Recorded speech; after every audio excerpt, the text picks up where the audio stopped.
ونصلي على رسوله الكريم اما بعد فاعوذ بالله من الشیطان الرجیم بسم اللہ الرحمن الرحیم۔ اے واعظوں کے روپ میں چھپے مداریوں سنو، اے باغ باغ کے بھیس میں چھپے شکاریوں سنو، تمہارے دار پرفسوں کی آخری یہ شان ہے، خدا کی سرزمین پر خدا کا راج ہو، نہ کوئی حکمراں ہو نہ صاحب فراج ہو۔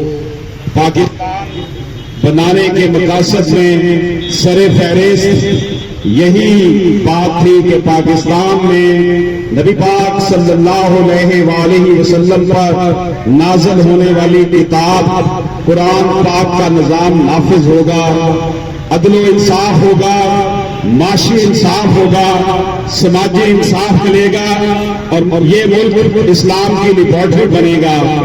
لیکن حکمران اشرافیہ نے چند فیصد حکمران اشرافیہ نے ایک اس طرح کا نظام ڈیولپ کیا کہ 70 سال گزرنے کے باوجود بھی یہاں پر نہ تو میرے رب کا نظام نافذ ہو سکا اور نہ ہی برے صغیر پاک و ہند کے مسلمانوں نے لاکھوں قربانیاں دے کر جو یہ ملک حاصل کیا تھا اس کے ثمرات ان تک پہنچ سکے۔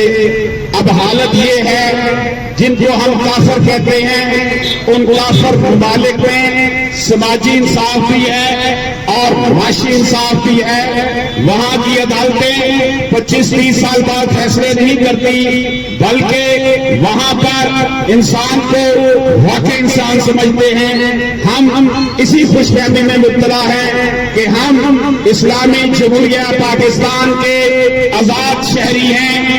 آزاد شہری جو ہیں وہ نام نہاد جمہوریت کے غلام بنا دیے گئے ہیں، جس ملک میں نبی پاک صلی اللہ علیہ وآلہ وسلم کی ناموس کے قانون کے حوالے سے نام نہاد لبرل فاشسٹ اور یہ امریکہ اور یورپ فنڈڈ این جی اوز جو ہیں وہ ہر وقت شور مچاتی رہیں اور وطن عزیز کی جو حفاظت کرنے والی اللہ اکبر کا نعرہ لگانے والی پاک فوج کے خلاف زبان درازیاں کرتے رہے، تو کیا یہ مملکت پاکستان جو تھی ان لبرل فاشسٹ کے لیے، اس حکمران اشرافیہ کے لیے جنہوں نے عوام کو نام نہاد جمہوریت کی بھول بھلیوں میں ڈالا ہوا ہے، یہ بات بالکل ڈنکے کی چوٹ پر کہی جا سکتی ہے۔ اور حضرت اقبال نے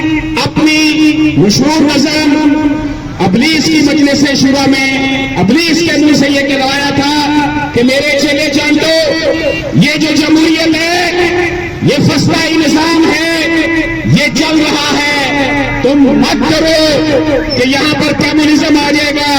کمیونزم میں ایک آدھ بندہ وسائل کھاتا ہے، جمہوریت میں چند مل کر ٹولہ بن کر وسائل کھاتے ہیں۔ ہمارے ملک میں بھی یہ حکمران ٹولہ جو ہے یہ کیا پتا 70 سالوں سے انہوں نے اپنے لیے رہائشی ادارے بھی رہائشی علاقے بھی علیحدہ بنائے ہوئے ہیں، ان کے ہسپتال علیحدہ ہیں، ان کے لیے اسکول علیحدہ ہیں، ان کے لیے عوامی مقامات میں گھومنے پھرنے کی جگہ جو ہے وہ علیحدہ ہے۔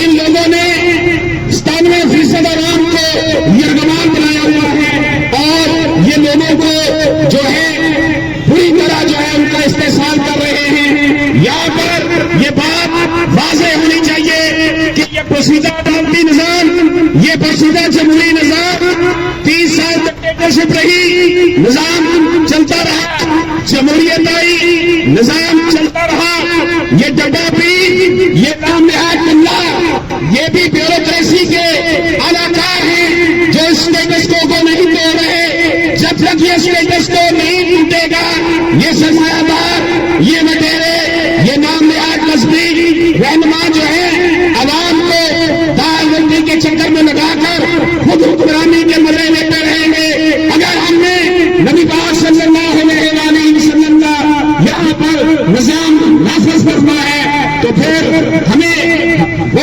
وقت یاد کرنا ہوگا کہ نبی پاک صلی اللہ علیہ وسلم نے جب انقلاب برپا تھا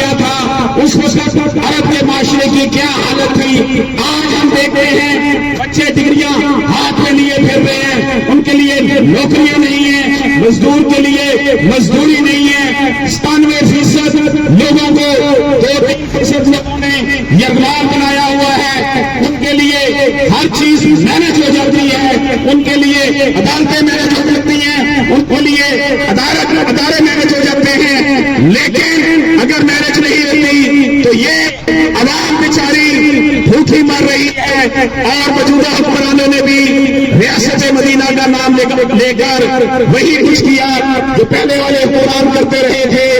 اس لیے عوائزوں کے روپ میں چھپے مداریوں سنو, عطاقتوں کے بھیس میں چھپے شکاریوں سنو. اگر نظام مصطفیٰ نافذ نہیں ہوگا تو ہمارا اسی طرح ہوتا رہے گا, ہم اسی طرح چکروں میں پھرتے رہیں گے. یہاں کا معاشی نظام جب تک اسلامی نہیں ہوگا, یہاں کا سماجی نظام کیسے اسلامی ہو سکتا ہے؟ ان بھوکے بچوں کو, ان غریب لوگوں کو جب تک روزگار نہیں ملے گا, یہ عوام پر حکومت کرنے والے یہ حکمران اشرافیہ جو ہے مزے سے حکومت کرتے رہیں گے اور عوام جو ہے وہ چکی میں پستے رہیں گے. اس لیے نبی پاک صلی اللہ علیہ وآلہ وسلم کا لایا ہوا دین قرآن پاک کا نظام اس ملک میں نافذ کیا جائے. انشاءاللہ تعالی اللہ پاک کرم فرمائے گا. اللہ پاک ہم سب سے آمین ناصر ہو.